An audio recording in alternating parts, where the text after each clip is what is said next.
esses aqui são alguns exercíciozinhos, eu tinha subido já o arquivo no nosso Classroom, então talvez vocês já tenham dado uma olhadinha nos exercícios que a gente vai fazer. A gente vai começar por esse aqui, a definição da função cosseno hiperbólico é isso aqui, cosseno hiperbólico exponencial de x mais exponencial de menos x dividido por 2. Tem o cosseno hiperbólico, a tangente hiperbólica, tem a versão hiperbólica de todas as funções trigonométricas. A gente usa isso de vez em quando para resolver equações diferenciais, então talvez em FT vocês vão ver isso em algum momento. Em cálculo numérico também a gente usa em algumas aplicações dessas de resolução de equações diferenciais. Então, se vocês ainda não tinham sido apresentados para as funções hiperbólicas, elas são úteis na prática. Por exemplo, quando você tem dois postes e você tem um fio que liga os dois, a forma da curva que eles fazem é uma catenária. A catenária é um tipo de função hiperbólica também. Bom, feito esse momento cultural super esclarecedor, a gente vai escrever uma funçãozinha que calcula o nosso cosseno hiperbólico a partir do valor de x, e a gente vai usar as funções de exponencial que já tem no CodeBlocks. Então, vamos lá. A gente vai começar como sempre.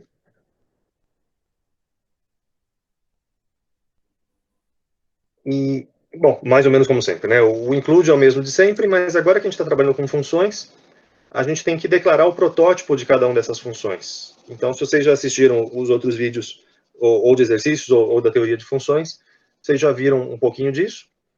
E a gente vai querer fazer uma função que calcula o cosseno hiperbólico. Então, a gente tem que criar um nome para essa função. E você pode criar o nome que você quiser, mas, evidentemente, tem que ser um nome que faça sentido, que você consiga lembrar. Eu vou chamar, por exemplo, de meu cosseno hiperbólico. Eu coloquei aqui esse underline porque a gente não pode dar espaços. O nome da função tem que ser uma palavra única. Então, é por isso que a gente costuma usar alguns artifícios desses. Quando a gente gostaria de dar um espaço, a gente tem que substituir por alguma coisa. E essa função vai ter um único argumento de entrada. A partir do valor de x, a gente consegue calcular o cosseno hiperbólico. E aí, a questão dos tipos é fundamental aqui, né? Porque esse valor de x pode ser, em princípio, qualquer número real. Não só inteiro, poderia ser qualquer real. Então, para a gente considerar essa situação de ser qualquer número real, a gente vai falar que a função recebe como entrada uma variável do tipo double, e o que ela vai calcular, o resultado dessa função, também vai ser do tipo double. Então, entra um double e sai outro double. Tudo bem? Tá dando para ouvir? Tá tudo funcionando bem? Sim. Beleza. Então, essa é a função. Assim, a função cosseno hiperbólico. A gente não pode esquecer nunca do ponto e vírgula, porque ao final de cada protótipo tem esse ponto e vírgula. A gente vai ter uma função main aqui em algum momento, que eu vou escrever depois. Mas eu vou saltar e eu vou escrever direto a função do cosseno hiperbólico. Então, na hora de escrever a função, a gente repete a mesma coisa de antes. O mesmo nome, tem que ser exatamente a mesma coisa, né? O mesmo tipo do retorno, o mesmo tipo do argumento de entrada. Você não pode mudar nada disso. E aqui dentro da função é como se você estivesse começando um novo programa. Então, eu posso criar uma nova variável, por exemplo, uma variável que eu vou chamar de C. Eu vou falar que C recebe a exponencial de x. Como é que é a nossa expressão? Exponencial de x mais exponencial de menos x. Exponencial de menos x sobre 2. E esse aqui é um erro super comum em programação. Às vezes as pessoas escrevem dessa forma para querer dizer essa expressão que a gente tem aqui. E o que está errado, que claramente é que faltam os parênteses, né? É a soma das exponenciais que vai ser dividido por 2. E se você escreve desse jeito aqui, ele só vai dividir o último termo por 2. Então, na dúvida, coloca mais parênteses do que o necessário, porque é mais seguro. Nossa variável C vai ser isso aqui, e eu vou retornar o valor de C. Num caso desse que é tão pequeno, a gente poderia fazer de uma forma alternativa, que era simplesmente dar um return disso aqui e nem criar a variável C. Mas aqui eu estou criando só para demonstrar para vocês como é que a gente retornaria uma outra função, mas de vez em quando a gente vai usar essa forma mais curta, de nem economizar uma declaração de função e uma criação de função. O que interessa é onde você está retornando, o valor que você está retornando. Bom, para a gente usar a função, a gente vai usar ela só na nossa função main. E aqui eu vou ser bastante explícito de criar uma variável com outro nome. Então, eu vou chamar y, e eu vou chamar meu c, e eu vou falar que meu c recebe o meu cosseno hiperbólico de y. O que eu estou querendo dizer com ser bastante explícito com os nomes? Os nomes na função main, eles podem ser completamente diferentes dos nomes da função interna. Como é que o programa vai entender o que é uma coisa e o que é outra? Pela posição que eles estão. O que está dentro dos parênteses, o f de alguma coisa, é o argumento. Então, esse y, ele vai, na hora que você chamar a função, o valor que está em y vai ficar nessa variável x, mas a variável x é só interna da função. Então, desse jeito aqui, a gente consegue transmitir a informação, mas a gente não é a variável que vai de um lugar para o outro, é o valor da variável que vai de um lugar para o outro. E aqui a gente poderia, então, dar um printf, o cosseno hiperbólico de y é a outra variável, isso aqui, então, é y, e meu cosseno hiperbólico. E o programa, o nosso enunciado falava para a gente comparar também comparar a nossa resposta com a função cosseno hiperbólico do pacote math. E muitas vezes tem muita coisa que já está pronta dessas funções matemáticas, que já existe, né, nas bibliotecas básicas da linguagem C. Então, por exemplo, se vocês forem procurar no Google, no pacote math, a função cosseno hiperbólico, vocês vão encontrar que o protótipo da função cosseno hiperbólico é alguma coisa assim. Então, ela chama cos h, ela recebe uma variável do tipo double, e ela retorna uma variável do tipo double. Então, do mesmo jeito que a gente cria os nossos protótipos de função, que a gente criou aqui no comecinho da função o nosso protótipo, quando você vai usar uma função pronta da internet, desses pacotes já estabelecidos, você só vai encontrar o protótipo também.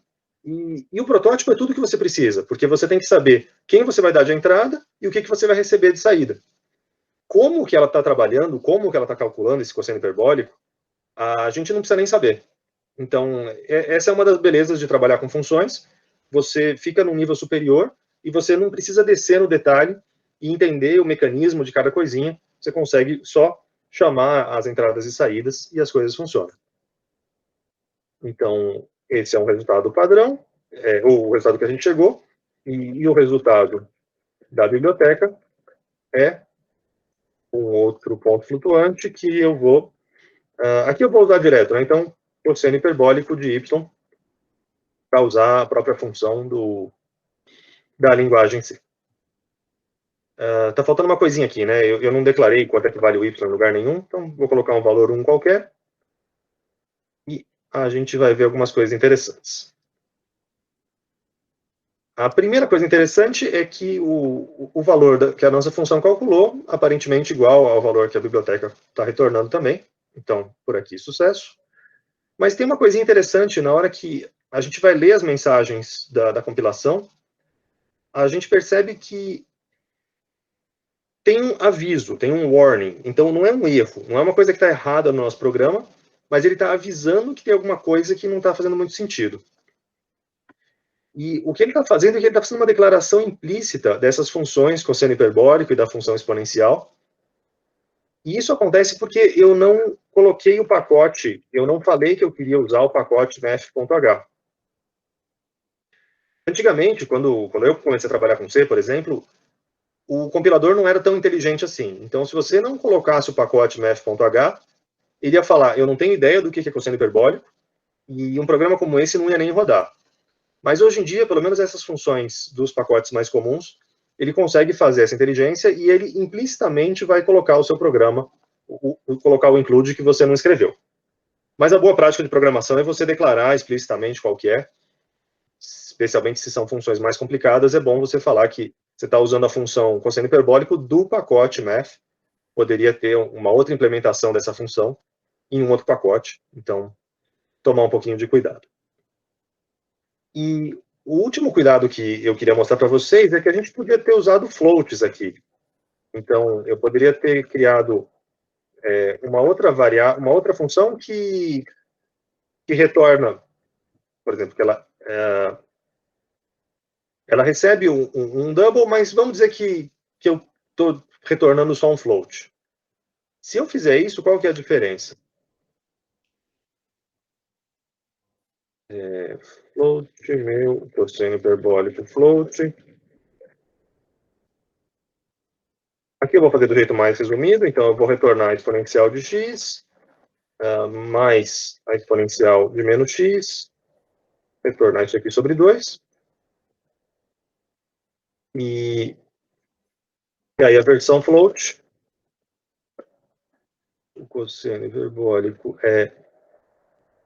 e aqui ao invés de meu c, eu vou chamar meu cosseno hiperbólico float de y.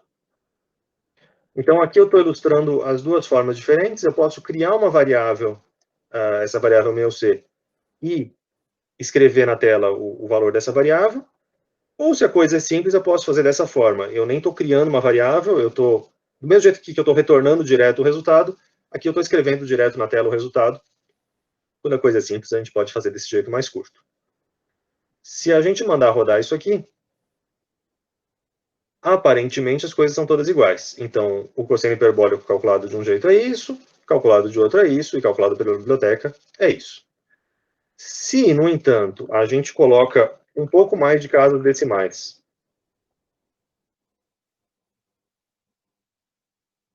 no nosso resultado,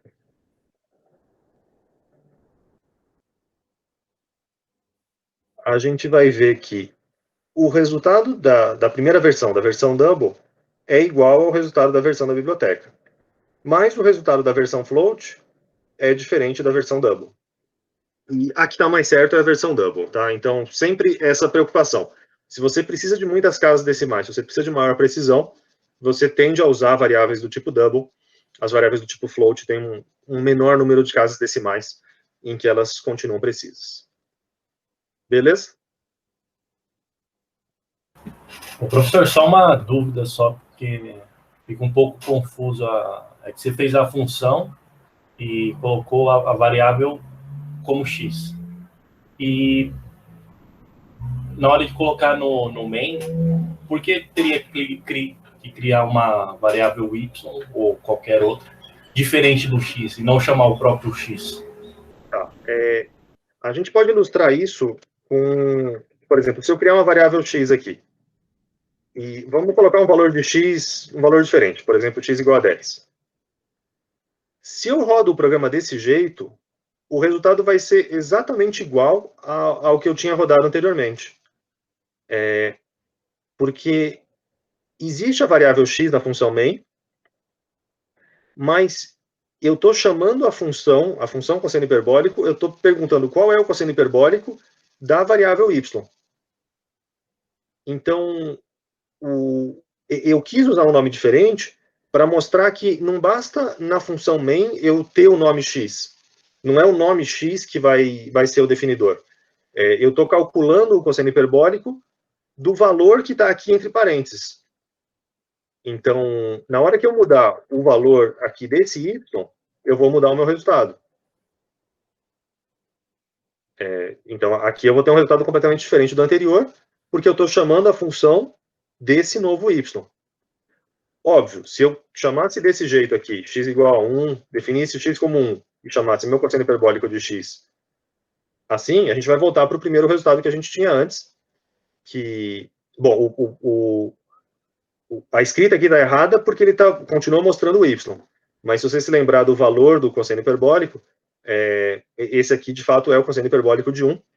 É o primeiro resultado que a gente tinha tido lá no começo. Então, o resumo você pode usar o mesmo nome aqui na função main. Não sei porque ele não está fechando. Aqui na função main, eu posso criar uma variável e usar ela do mesmo jeito que eu criei no meu protótipo. Mas eu estou fazendo questão de fazer diferente para mostrar para vocês que não basta isso. Isso só vai dar certo quando você usa ela no lugar certo. Então, como é usar no lugar certo a coisa importante, o nome poderia ser qualquer um. Tá, beleza. Valeu.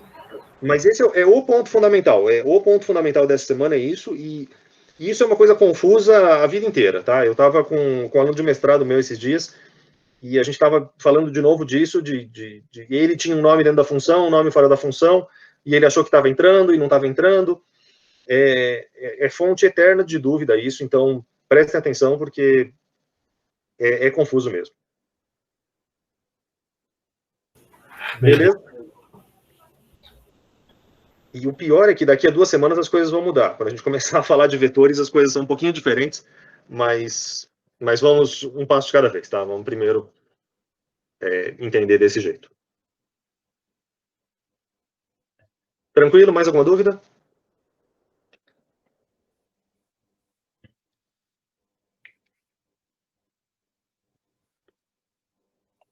Bom, vou seguir em frente. Então. Qualquer outra coisa, vocês dão um grito.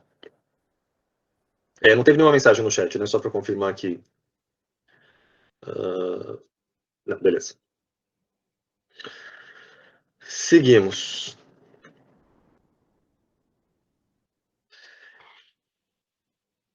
Aqui a gente vai escrever, é parecido com o anterior, a gente vai escrever uma função de programação que representa uma função matemática mais ou menos simples. O usuário vai dar um valor de x e a gente vai calcular o logaritmo natural de 1 sobre 1 menos x. A gente vai fazer um while para continuar repetindo, enquanto o usuário escreve valores legais. Na versão que eu coloquei ontem no Classroom, estava errada essa desigualdade. Eu tinha mudado a minha frase, e aí eu troquei o legal pelo ilegal, e a matemática foi errada, tá? Então, talvez vocês tenham um arquivo desatualizado, mas eu já subi o arquivo com o jeito certo de escrever. Se o usuário colocar um valor ilegal, por exemplo, se ele coloca o valor, um valor 2, um valor que diz respeito a essa regra, aqui no denominador ia dar menos 1, ele ia tentar calcular o logaritmo de um valor negativo, e é por isso que a gente essa conta não pode existir. Então, nesses casos que o usuário digitar alguma coisa que é maior ou igual a 1, a gente avisa ele de que foi um valor ilegal e a gente vai encerrar o programa. Bueno, começamos de novo.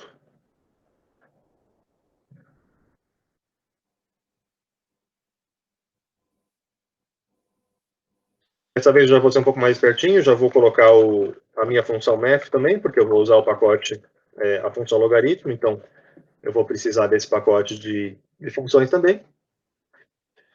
Eu vou criar uma função, vou chamar de f simplesmente, como está aqui no enunciado. Eu disse num vídeo que chamar de f é o pior nome possível, eu sei disso, e realmente é o pior nome possível, mas a gente vai, nesse caso, desrespeitar a nossa própria regra e fazer desse jeito mais curto. E, de novo, eu vou usar variáveis do tipo double para ter uma precisão maior, para ter um resultado com mais casas decimais mais precisos. A gente vai ter a nossa função main em algum ponto. A gente vai começar escrevendo pela função f. E aqui eu vou fazer do jeito mais direto, só vou retornar esse valor. Lembrando que o logaritmo natural em linguagem C, como eu coloquei em um dos slides, é log direto, não é ln. Então, de vez em quando dá uma confusão por conta disso. Log de 1 dividido por 1 menos x.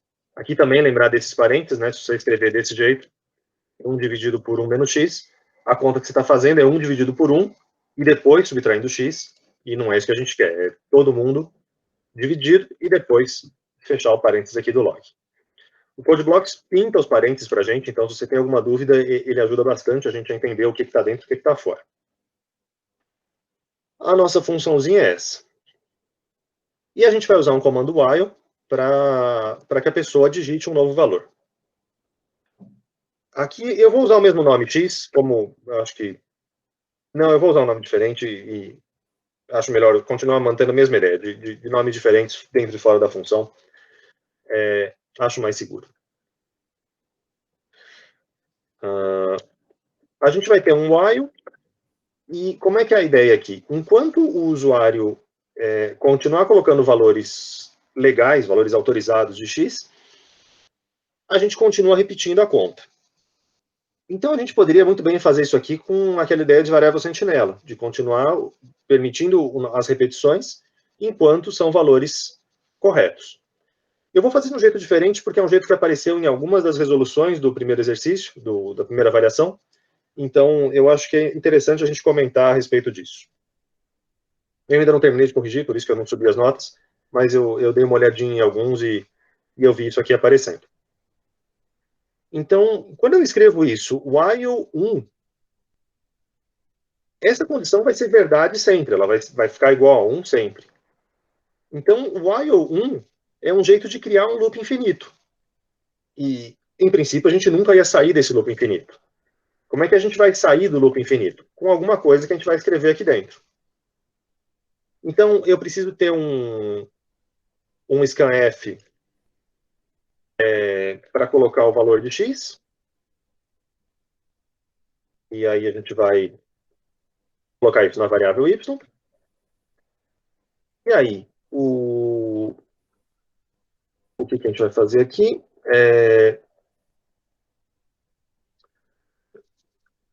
Se o nosso x, o nosso x, esse que eu estava meio em dúvida, se eu chamava de x ou chamava de y, porque aqui vai dar um pouco de confusão. Na nossa função main eu estou chamando de y, então eu vou manter y. Se o y é menor do que 1,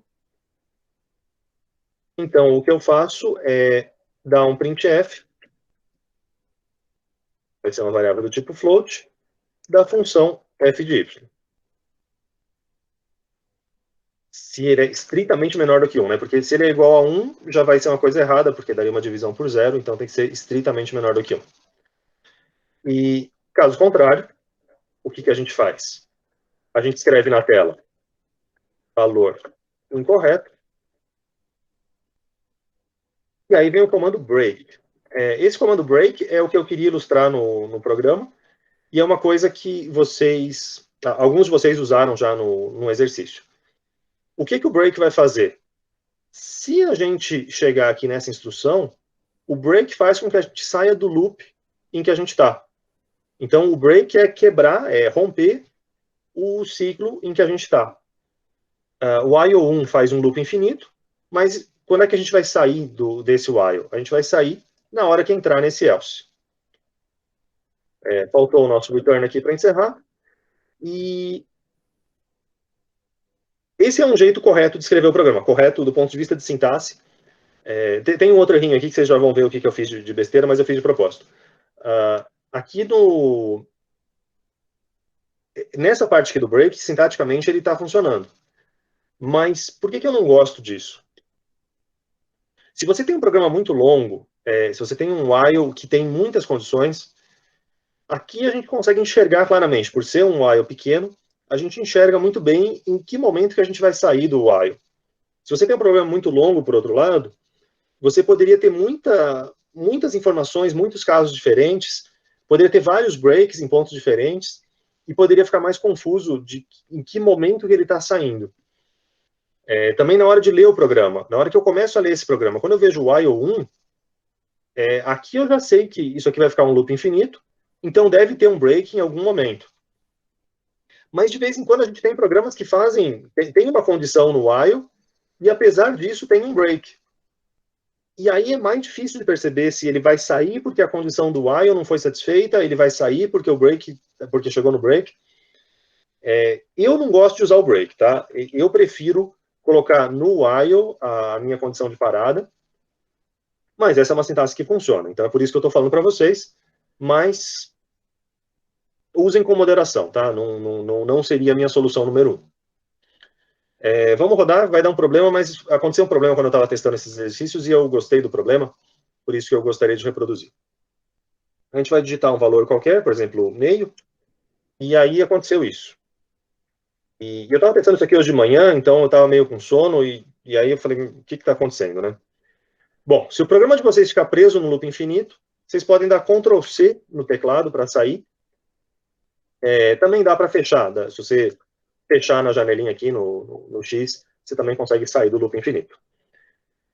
E me levou um tempinho para perceber o que eu tinha feito de errado, e o que eu tinha feito de errado é essa linha aqui, né? Aqui eu estou misturando o printf com o scanf, Uma coisa é uma coisa, outra coisa é outra coisa. Então, o printf é quem tem que dizer digite x, e o scanf é onde a gente salva o valor. Como a minha variável y é do tipo double, então a gente lê isso com porcentagem f. Eu vou colocar aqui um /n, só para a gente ir pulando de linha, conforme o nosso programa funciona. Bom, aqui também o erro clássico, se vocês não perceberam o que eu fiz de errado, é só olhar aqui, esperado ponto e vírgula antes do scanf. Então, esse é o de sempre. Faltou o ponto e vírgula aqui. Digite x. A gente pode digitar x igual a meio, ele me deu um valor qualquer, 0,1, ele me deu um outro valor. Se eu digitar 10, valor incorreto. Então, eu digitei um valor que é maior ou igual a 1, entrei aqui no else, ele vai printar esse valor do printf, e o break faz com que a gente saia do while e encerre o programa. Tá? Então, essa estrutura do break pode ser usada. Pode ser usado em for também. No loop for você também consegue colocar um break. É análogo ao mesmo comando que a gente usou aqui. Ok?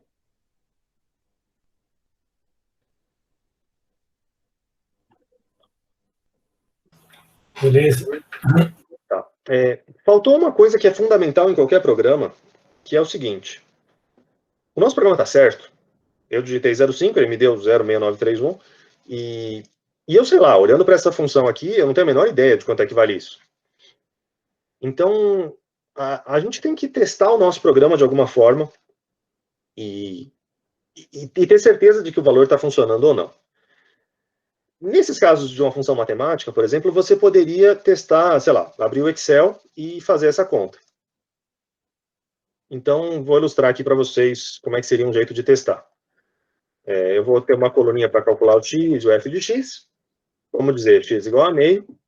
E a função que eu quero é o log de 1 dividido por 1 menos isso aqui. Então, mesmo cuidado dos parênteses que a gente falou no programa anterior. Está errado aqui. Eu estou com... O meu é vírgula e não é ponto. Muito bem. Se eu estou usando o Excel para fazer essa conta, ele me deu esse resultado. E se eu uso o meu programa aqui em linguagem C para fazer essa conta, para x igual a meio, ele me deu esse outro resultado. Se eu uso 0,1, ele vai me dar qualquer outra coisa. E aí, isso aqui também é uma situação clássica que acontece. Você está tentando testar o seu programa e você percebe que não está batendo, que alguma coisa está errada. E talvez você ficaria horas olhando a tua lógica e conferindo se você passou o valor correto, se você calculou certinho. Mas o problema não está no programa. O problema está no teste. E, especialmente essa questão de log, isso aqui é clássico de dar problema. O log que o Excel usa como padrão é log na base 10, enquanto o log que o C usa como padrão é o log na base E. Então, no Excel, a gente tem que falar que a base vai ser E, exponencial de 1. E aí, se eu corrigir isso aqui, agora sim eu vou ter os mesmos resultados no Excel e no nosso programa. Então, sempre tentem testar o seu programa, mas sempre tenham em mente isso também. Você está colocando uma camada a mais para testar e nada garante que o seu teste está certo. Então, de vez em quando, é o teste que está errado, tá? É importante ter isso em mente. De vez em quando, pode acontecer isso. Em geral, não. Em geral, é o programa que está errado mesmo, tá? Mas pode ser que não. Tá? É aquela velha frase, quem é que guarda ou guarda? Quem é que garante que o programa que você está testando certo? Nada garante. Muito bem. Do 2 era isso que eu queria falar. A gente, então, vai fazer agora um programinha que, para a gente, engenheiro químico, isso aqui é bastante útil e a gente pode complicar também esse programinha nas próximas semanas, que é essa questão de conversão de unidades. É uma coisa que a gente faz bastante e tentar automatizar isso é bacana. Vocês sabem que a relação entre temperatura em graus Celsius e temperatura em graus Fahrenheit é dada por isso aqui, né? Temperatura de Celsius em Celsius dividido por 5 é igual a temperatura em Fahrenheit menos 32 dividido por 9. E a gente vai escrever uma função que converte de um lado para o outro e do outro lado para o 1.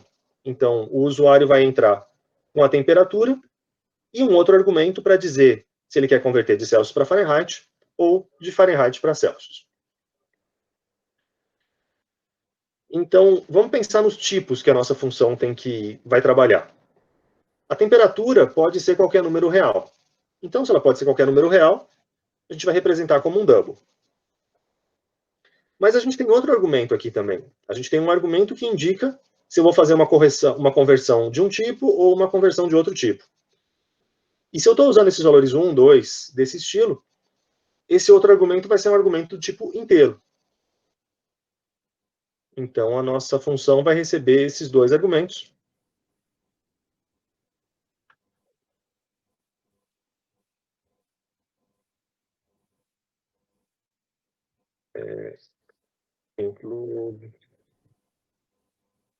A nossa função. Bom, a gente precisa ter um nome para essa função também, que daqui a pouco a gente vai pensar. Mas ela vai receber uma variável do tipo double para a temperatura, e uma variável inteira que eu vou chamar, por exemplo, de, sei lá, conversão.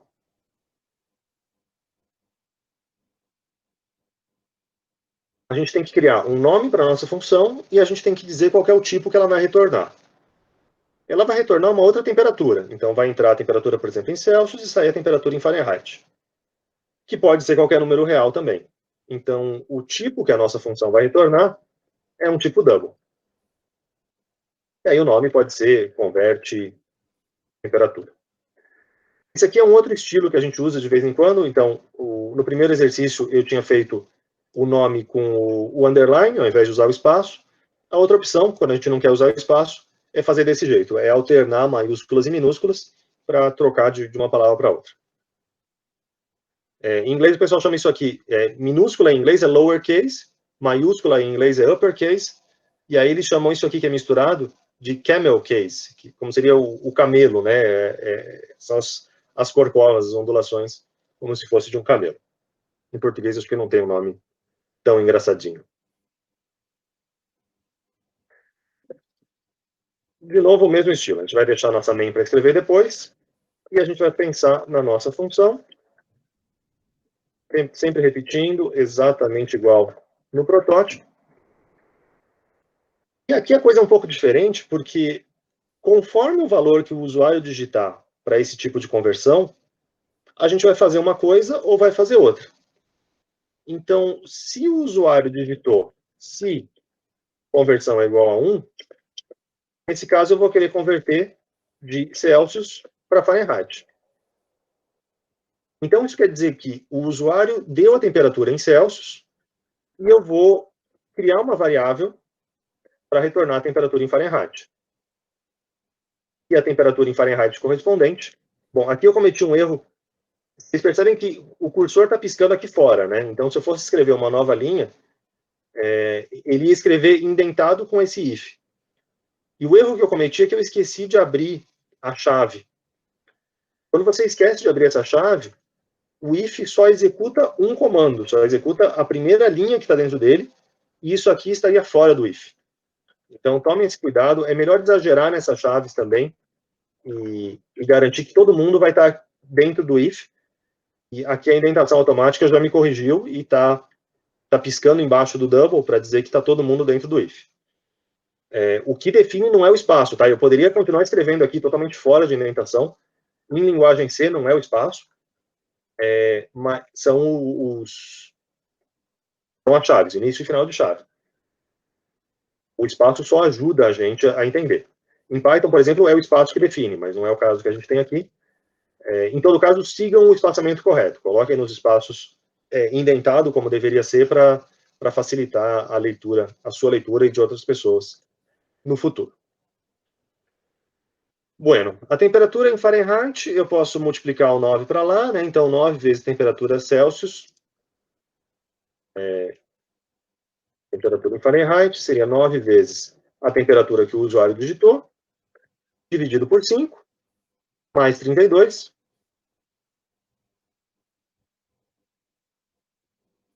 E aí eu retornaria essa temperatura TF. No caso contrário, é a conversão de Fahrenheit para Celsius. E a conversão de Fahrenheit para Celsius vai ser um pouco diferente. Eu vou precisar criar uma variável, eu já sei o TF, e eu vou precisar calcular o TC. E aí o TC é 5 nonos.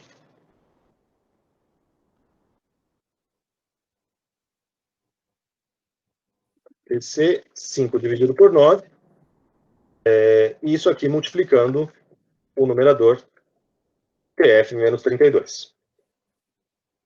Então, a princípio, seria isso. E return TC.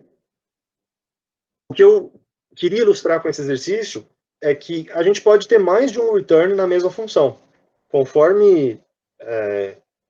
aqui é uma função um pouquinho mais complexa que nos casos anteriores. Então, em alguns casos, eu vou retornar uma variável. Em outros casos, eu vou retornar outra variável. A cada vez que eu chamar a função, ela só vai retornar um valor. Mas eu posso escrever vários returns para prever situações diferentes. Então, não é verdade que só pode ter um return por função, mas sim em cada execução da função é que você vai ter um valor único sendo retornado. Ok. Na nossa função main, eu vou chamar double temperatura, de novo para mudar para usar um nome diferente. Eu vou chamar uma variável da conversão, vou chamar de tipo, também só para forçar um nome diferente. E aí a gente pode começar com os casos que a gente sabe de cabeça, né? Porque a gente tem que testar o nosso programa. Aqui é um caso que a gente tem intuição. A gente sabe que 0 graus Celsius dá 32 Fahrenheit, que 100 graus Celsius é 212 Fahrenheit. Esse tipo de teste que você já sabe o resultado é o melhor possível, porque você não precisa do programa externo, que nem aquele que eu usei o Excel. Aqui você já sabe de antemão o que tem que acontecer. Eu vou dizer, então, vou usar o tipo igual a 1 para converter de Celsius para Fahrenheit. E aí eu vou printar na tela Celsius é igual a porcentagem F Fahrenheit. E quantos graus Fahrenheit seria? Converte temperatura em tipo. Então, de novo, eu poderia ter chamado T e conv aqui? Poderia, mas o valor que vai ser importante é o valor que vai estar aqui na primeira casinha e na segunda casinha. E a ordem também é fundamental. Se eu declarei que a primeira variável, o primeiro espaço, é um double da temperatura, e o segundo espaço é um inteiro da conversão, eu preciso respeitar essa mesma lógica. Manter a casinha na mesma posição é o fundamental quando a gente está usando funções. Vamos rodar o nosso programa. E o que eu errei?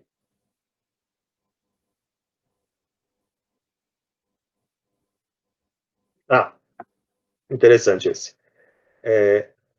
O programa está falando erro TF não declarado. E ele está dizendo que aqui na linha 25 eu tentei usar uma variável TF, mas ele nunca ouviu falar de TF.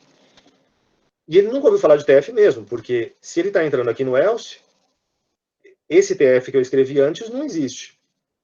E o que está errado é que eu deveria ter chamado de T, que é a temperatura original que o usuário digitou. Então, ele está reclamando porque aqui deveria ser T.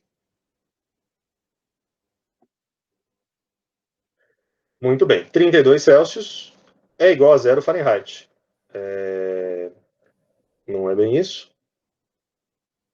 Mas é o meu print que está errado. Então, é isso aqui que eu queria ter escrito.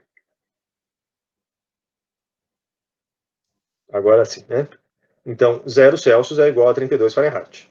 A temperatura é esse primeiro porcentagem F, e o resultado convertido é o segundo. Parece bom. Se eu mudar isso aqui para 100 Celsius e 100 Celsius é igual a 212 Fahrenheit. Também sucesso.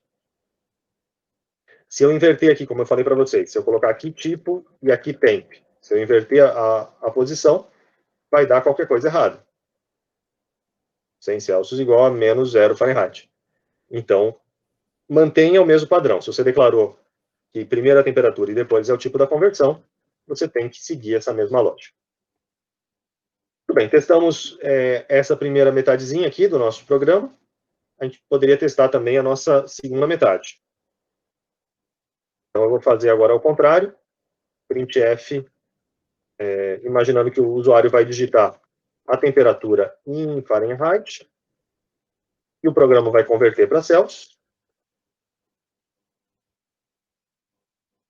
Temperatura, e a temperatura convertida, temperatura tipo. E agora a gente tem que mudar as coisas, né? 32 Fahrenheit é 0 Celsius.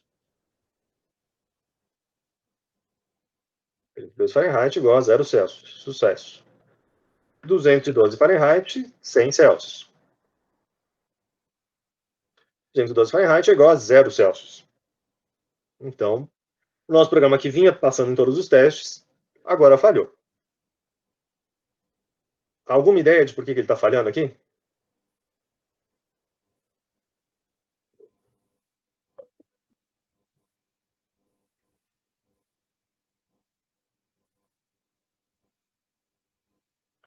Esse é sutil.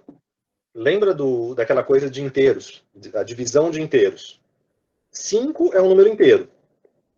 9 é um número inteiro. Na hora que eu tenho que fazer essa divisão, 5 dividido por 9, a divisão entre inteiros vai dar 0. Porque a divisão entre inteiros não vai ter casas, não vai ter vírgula, não vai ter a parte fracionária. Então, 5 dividido por 9, pensando em inteiros, vai dar 0. E 0 vezes qualquer coisa vai dar 0. Por isso que o nosso programa está retornando 0 sempre. E aí, no primeiro caso, parecia que ele estava funcionando bem, porque a gente esperava que a resposta fosse 0. Então, isso é um exemplo de que não é porque a resposta deu certo, entre aspas, né, bateu com o esperado, isso não garante que o programa está certo. O programa estava errado esse tempo todo. Um dos jeitos da gente corrigir isso, esse é um pouco roubado, tem outros jeitos que talvez seriam mais elegantes. Se eu escrevo dessa forma, 5.0, 5.0 já não é mais um inteiro. 5.0 é um número com casas depois da vírgula. E basta fazer essa mudança para que a divisão do 5.0 por 9 agora vai dar 0.5555. Então agora ele está entendendo essa divisão como uma divisão de verdade, uma divisão não entre inteiros, mas entre reais. E aí a pergunta genial é, e por que o caso do Celsius dava certo antes? Porque a gente testou ele e estava tudo funcionando. Porque o t era uma variável do tipo double. Então, na hora que eu fazia essa divisão, eu estava dividindo uma coisa que era double por uma coisa que é inteira. Então, ele já estava esperando que a divisão tivesse que ter casas depois da vírgula por conta desse t. É por isso que deu certo meio na sorte no primeiro caso, mas no segundo caso, se você não se preocupar com isso de dividir por inteiro ou dividir por float, as coisas podem dar um pouquinho erradas. Tá? Então, esse é um detalhe da linguagem C. Quando vocês estiverem trabalhando com MATLAB ou Scilab no futuro, não precisa se preocupar com isso. Em Python precisa se preocupar com isso. Então, cada linguagem tem as suas peculiaridades nessa questão de tratar com os tipos. Em C é bem delicado, mas é bem previsível. Ele faz sempre a mesma coisa. O problema é que, de vez em quando, a coisa que ele está fazendo não é o que a gente imaginava mais intuitivo. Então, esse é o momento de atenção desse exercício. Beleza?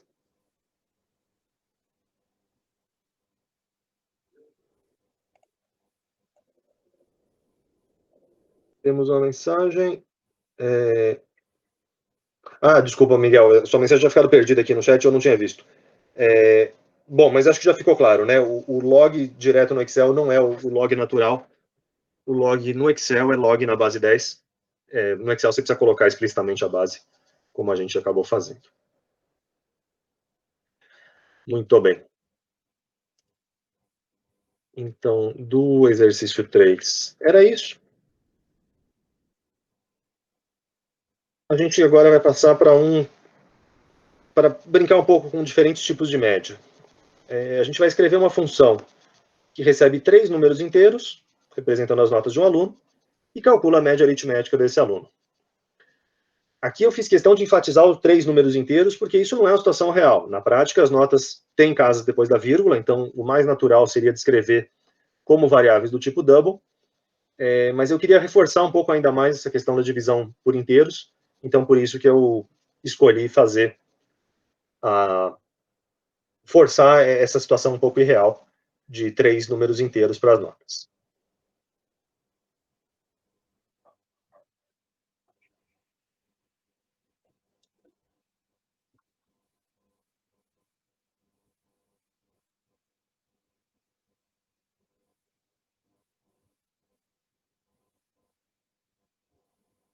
A nossa função vai receber 3 números inteiros e calcular a média.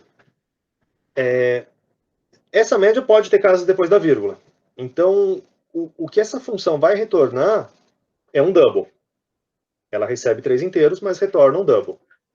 Então, double, primeiro sempre tipo do retorno, nome da função, calcula a média. Eu vou chamar de outro nome, eu vou chamar de média aritmética. Inteiro nota 1, inteiro nota 2, inteiro nota 3. 3 notas que o nosso amigo conseguiu. A nossa função main vai estar aqui. Média aritmética. Inteiro N1, inteiro N2, inteiro N3. Vou criar uma variável M para guardar a média.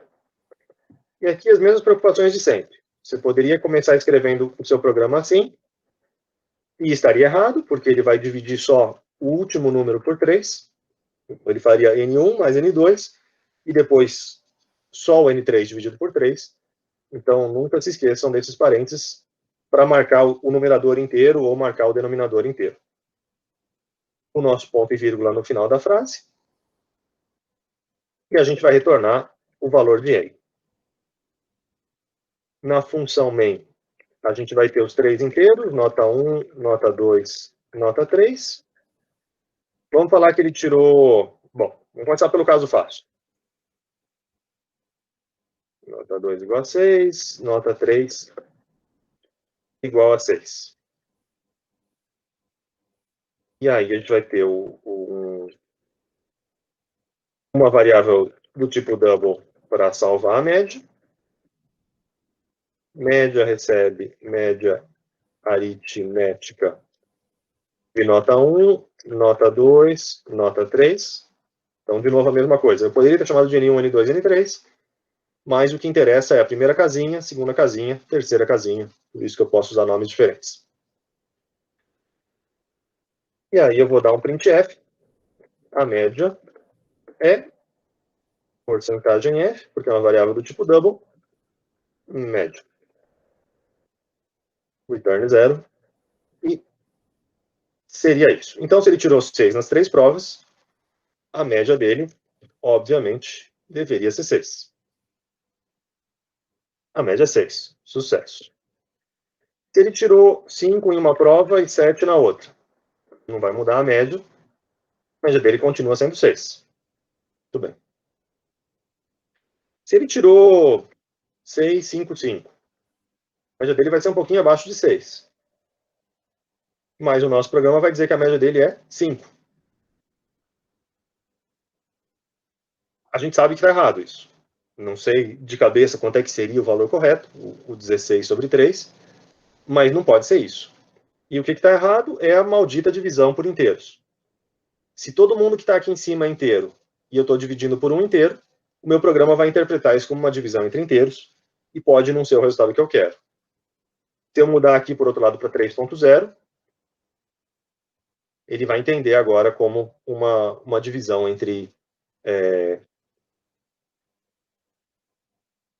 o de cima continua sendo, o numerador continua sendo um inteiro, mas o denominador agora é uma variável do tipo ponto flutuante, então o resultado da divisão vai ser naturalmente ponto flutuante. Beleza.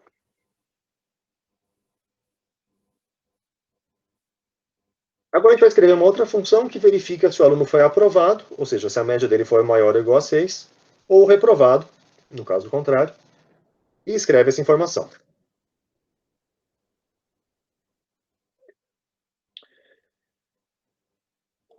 Então, a gente vai ter uma função, eu vou chamar verifica aprovação, e ela recebe a média.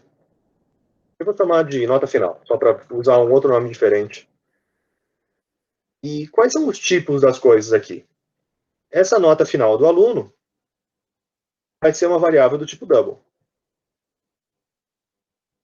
Ok. Mas a nossa função, ela não precisa retornar nada. Ela ou vai escrever na tela uma coisa, ou ela vai escrever na tela outra coisa.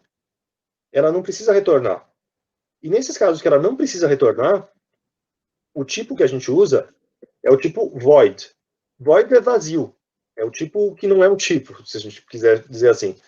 Quando você não quiser retornar nada, não retorna nada, você declara a função desse estilo void. E o que é a nossa função void? Como é que eu chamei ela? Verifica a aprovação. Aprovação, double, nota final. O que essa função faz? Se a nota final é maior ou igual a 6.0, a gente escreve na tela, aluno aprovado. Caso contrário, aluno reprovado. E a gente não retorna nada. Então, essa função não tem um return, porque ela é do tipo void. Você poderia colocar um return meio de mentira aqui, um return zero, mais ou menos como o return zero que a gente coloca na função main, mas não precisa. Se é uma função que só vai fazer uma outra atividade, criar um gráfico, salvar um arquivo, esse tipo de função que lida com os resultados finais, elas podem ser do tipo void. E como é que a gente usa isso? No nosso programa, a gente chama a função verifica aprovação na média. Então, se é uma função do tipo void, ela não está retornando nada. É por isso que eu não tenho esse igual a alguma coisa. Eu não preciso salvar o resultado da função em nenhum lugar. Ela só vai me escrever na tela uma coisa ou escrever na tela outra coisa. E, bom, aqui ficou feio porque eu esqueci, como sempre, eu esqueci do nosso barra N, mas a lógica está certa. A média foi abaixo de 6, reprovado. Se a gente melhorar uma das notas, a média é 7, aluno aprovado. Então, esse é um estilo em que a função main está fazendo só aquela orquestração, como eu comentei antes com vocês. A função main recebe os dados de entrada, aqui eu estou digitando na mão, mas poderia ser ler de uma planilha ou ler o que o usuário digitou, e aí ela chama funçõezinhas que vão fazendo cada uma das tarefas. Uma função que calcula a média, uma função que verifica se aprovou ou não aprovou. Então, esse é o estilo de programação mais recomendável. Para problemas mais complexos, é melhor a gente separar desse jeito. Uma coisa que o programa está certo, está funcionando, mas uma coisa que não é bacana é o número desse jeito. É aquilo que eu já comentei com vocês em algum momento anterior, dos números mágicos. Hoje eu sei o que é 6.0. Daqui a 2 meses, talvez eu me esqueça. Então, é melhor a gente documentar o nosso programa. Então, a gente pode criar uma variável nota mínima igual a 6 e dizer que isso aqui é o critério mínimo para aprovação. E no nosso if, a gente compara isso com a nota mínima. Então, isso aqui é um programa que vai dar exatamente o mesmo resultado nesse caso, mas é um programa melhor, é um programa mais seguro, em que você lê melhor o que está acontecendo, é mais fácil de mudar, se o critério mudar em algum momento, você consegue alterar em um lugar só.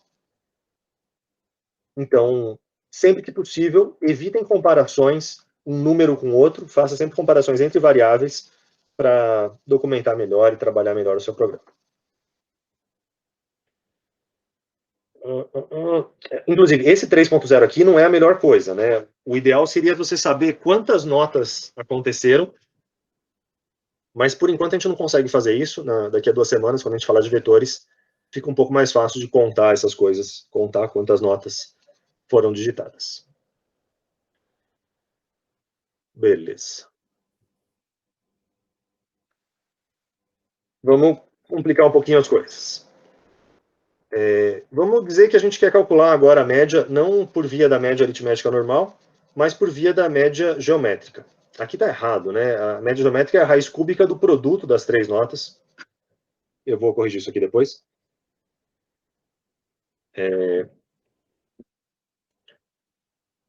Então, é o produto das três notas, raiz cúbica desse produto das três notas. Existe a função da raiz quadrada, a função SQRT, que eu já falei para vocês, calcula a raiz quadrada.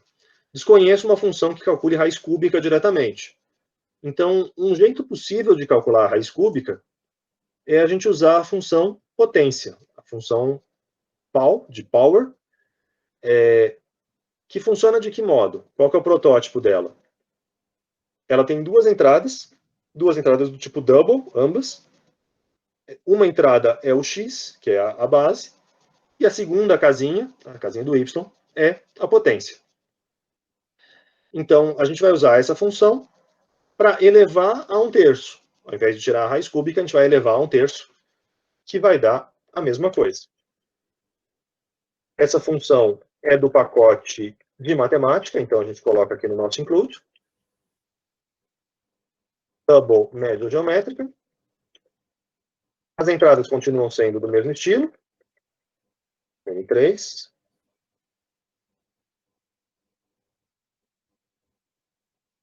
Aqui é uma coisa que eu gosto de fazer, mas que não é...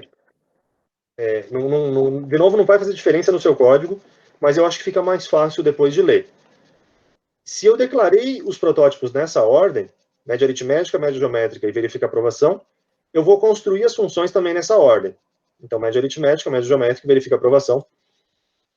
Só ser consistente, tá? Não tem um certo e um errado, mas manter os padrões, em geral, é uma boa ideia em programação. A funçãozinha é bem parecida com a anterior, só que a gente usa, então, essa função power, essa função potência. Quem é o número que a gente quer elevar a 1/3? A gente quer elevar o produto das três notas, nota 1, nota 2, nota 3. Isso aqui a gente gostaria de elevar a 1/3. Vocês acham que esse 1/3 é uma boa ideia ou não? 1 é uma variável inteira, 3 é uma variável inteira, então 1 dividido por 3, escrito dessa forma, vai dar 0. Como é que a gente pode consertar isso aqui? Eu poderia ter escrito 1.0 dividido por 3, ia dar certo. Eu poderia ter escrito 1 dividido por 3.0, ia dar certo. Eu podia ter feito 0.33. Vai dar algum errinho, mas o 1/3 também vai dar algum errinho. Então, no fundo, não é isso que vai fazer tanta diferença. Eu vou deixar o 1/3, que vai dar errado, só para que os céticos da turma se convençam disso. E o que a gente precisa mudar? A vantagem de você trabalhar com funções é que é muito mais fácil você trocar um critério por outro. Então, agora, vamos dizer que eu não quero mais calcular pela média aritmética, que eu quero calcular pela média geométrica.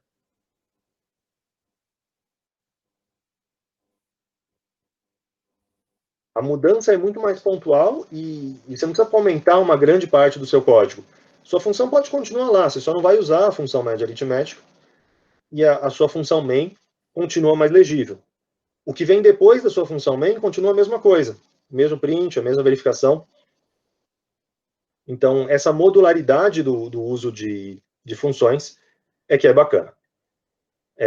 Aqui o resultado de cabeça a gente tem um pouco de dificuldade, né? Quanto é que vai dar raiz cúbica de 300? Não tenho a menor ideia. Mas eu sei que se as três notas forem iguais, raiz cúbica de 6 vezes 6 vezes 6 tem que ser 6 também. E se eu calcular desse jeito, está dando errado. Qualquer coisa vai dar 1, porque eu estou elevando a 0. Como eu falei para vocês, esse 1/3 aqui está sendo interpretado como 0. A gente mudar para fazer uma divisão float, agora deu certo. E a propriedade meio sacana da média geométrica é que a média geométrica é sempre pior que a média aritmética. Então, numa situação dessa, em que o aluno seria aprovado pela média aritmética, pela média geométrica, ele seria reprovado. Então, na prática, para esse tipo de nota de aula, a gente não usa média geométrica, é um pouco injusto.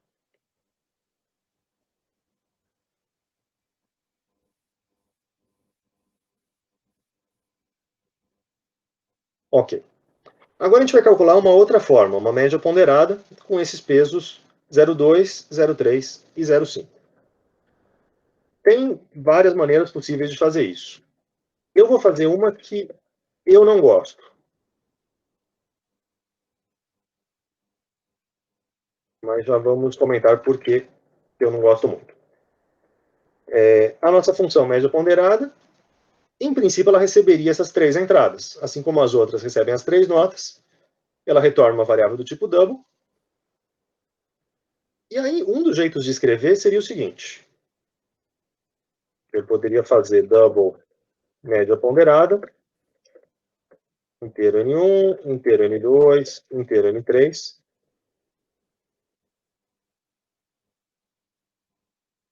Double P1, P2, P3. P1, P2 e P3 vão ser esses pesos. Então, 0,2, 0,2, 0,3 e 0,5. Uma variável, eu vou criar ela aqui também, um M para calcular a média. E aí a média é P1 vezes N1, mais P2 vezes N2, mais P3 vezes N3, retorna a média.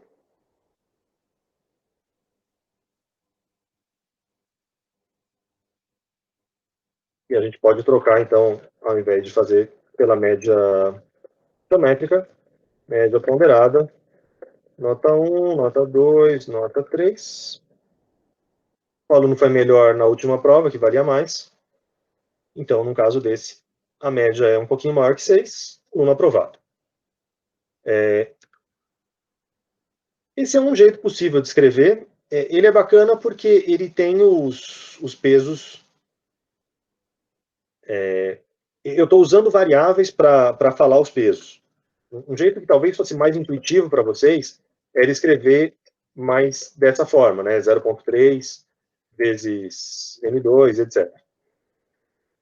Esse jeito de escrever mais explícito é ruim porque você é como os números mágicos do caso anterior, né? Se você quiser mudar um desses pesos, pode ficar meio confuso. Mas imagina que eu quisesse saber que na função main eu quisesse escrever a média ponderada com pesos, com esses três pesos. Aqui na função main, eu não conheço os valores de P1, P2 e P3, porque o P1, P2 e P3 estão só dentro da função. Então, existem algumas formas diferentes de resolver essa questão. A forma que eu vou fazer, como eu disse para vocês, é uma forma que eu não gosto. E é o seguinte, eu vou tirar esses valores de P1, P2 e P3 aqui de dentro, e eu não vou colocar eles nem na função main, eu vou colocar eles fora de tudo. Quando você declara uma variável fora de qualquer função, o nome que a gente dá para isso é uma variável global. É uma variável que existe em qualquer uma das funções.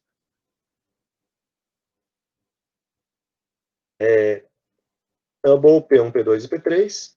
Então, essas variáveis P1, P2 e P3, elas existem em qualquer lugar. Elas existem aqui dentro da função média ponderada, então eu consigo fazer essa conta, porque ele vai pegar o valor lá de fora.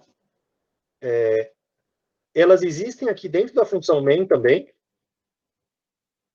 então eu conseguiria escrever essa frase que eu queria. E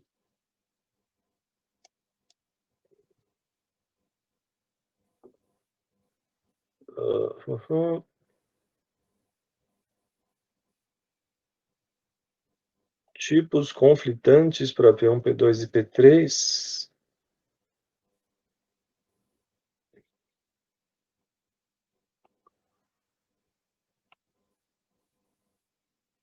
Eu não tinha tido esse problema antes. Deixa eu roubar e ver o meu exercício.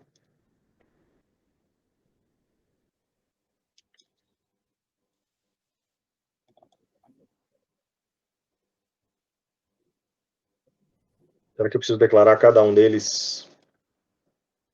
Bom, aqui eu tenho dúvida na sintaxe. Acho que isso aqui funciona. Bom, aí é da sintaxe. Eu achei que pudesse declarar tudo ao mesmo tempo e aparentemente não pode. Tem que criar cada uma delas e colocar o valor de cada uma delas. Então, aparentemente, quando eu estou usando variáveis globais, a coisa é bacana, porque eu consigo ter as mesmas variáveis em vários ambientes, dentro da função, fora da função. O que é o perigo das variáveis globais? Elas podem mudar de valor em qualquer momento. Em qualquer lugar, eu posso escrever, por exemplo, se eu trocar o valor do meu P1, eu estou trocando o valor só dentro da função. Eu não estou retornando esse P1, mas eu estou mudando o valor dele aqui dentro da função. Quando eu faço isso, eu mudo o valor do P1 em qualquer lugar. Então, o perigo de usar variáveis globais é que você perde o controle do que está entrando e o que está saindo de cada uma das funções. Se vocês puderem evitar variáveis globais, em geral, é melhor evitar. Isso existe, isso vai estar nos livros, isso tem alguns casos em que é útil, mas, em geral, é como break. Eu prefiro não usar, tá? Mas vocês vão ver por aí, por isso que é importante dizer. Então, qual que seria uma solução melhor? Se você absolutamente precisa ter os valores das variáveis P1, P2 e P3, tanto dentro da função main quanto dentro da outra função, a melhor solução seria você declarar os seus pesos aqui dentro da função main e mudar o nosso protótipo. Double P3. Então, agora a minha função de média ponderada vai receber esses 6 argumentos, 3 notas e 3 pesos. P1, P2 e P3 existem dentro da função main. Eu vou ter que colocar eles aqui, P1, P2 e P3. E se eu rodar o programa desse jeito... lógico, ele está falando too few arguments para a função média ponderada. Poucos argumentos para a função média ponderada. Poucos argumentos porque eu tenho que colocar agora, na hora de calcular a média ponderada, na hora de usar a função, eu tenho que seguir o protótipo da função. Então, se ela tem 6 argumentos, eu tenho que usar com 6 argumentos. E agora ele vai calcular a minha média ponderada bonitinha. E se eu mudar o valor do P1 só internamente, se eu mudar o valor do P1 só dentro da função, isso aqui não vai sair e não vai subir para a função principal. Ele vai ficar restrito na funçãozinha pequena. Então, assim, a função principal é onde você pode mudar os valores, e essa função principal é que dá os valores para os outros lugares. Esse jeito de passar mais argumentos, ele é mais chato, porque aqui eu estou com 6 argumentos, às vezes você vai ter uma quantidade muito grande de argumentos, e é por isso que a solução de variáveis globais, de vez em quando dá uma vontade de usar elas. Mas, em geral, você consegue fazer melhor sem usar variáveis globais. Bom, acabei passando um pouquinho do horário, peço perdão por roubar esses 10 minutos do sábado de vocês, mas eu acho que esse ponto de variáveis globais valia a pena a gente destacar. Se vocês tiverem dúvidas, estou à disposição. Dúvidas sobre os exercícios que a gente falou hoje, ou se alguém quiser conversar em particular sobre alguma outra coisa que está pendente, estou por aqui. Se não, no Data eu coloquei eu já subi uma listinha, né? Tem uma lista de exercícios que eu coloquei, alguns selecionados. No Data são os que eu achei mais bacana, os exercícios dele. Quase todos que eu coloquei da lista foram os que eu selecionei dele mesmo. Dá para vocês olharem por lá, sim.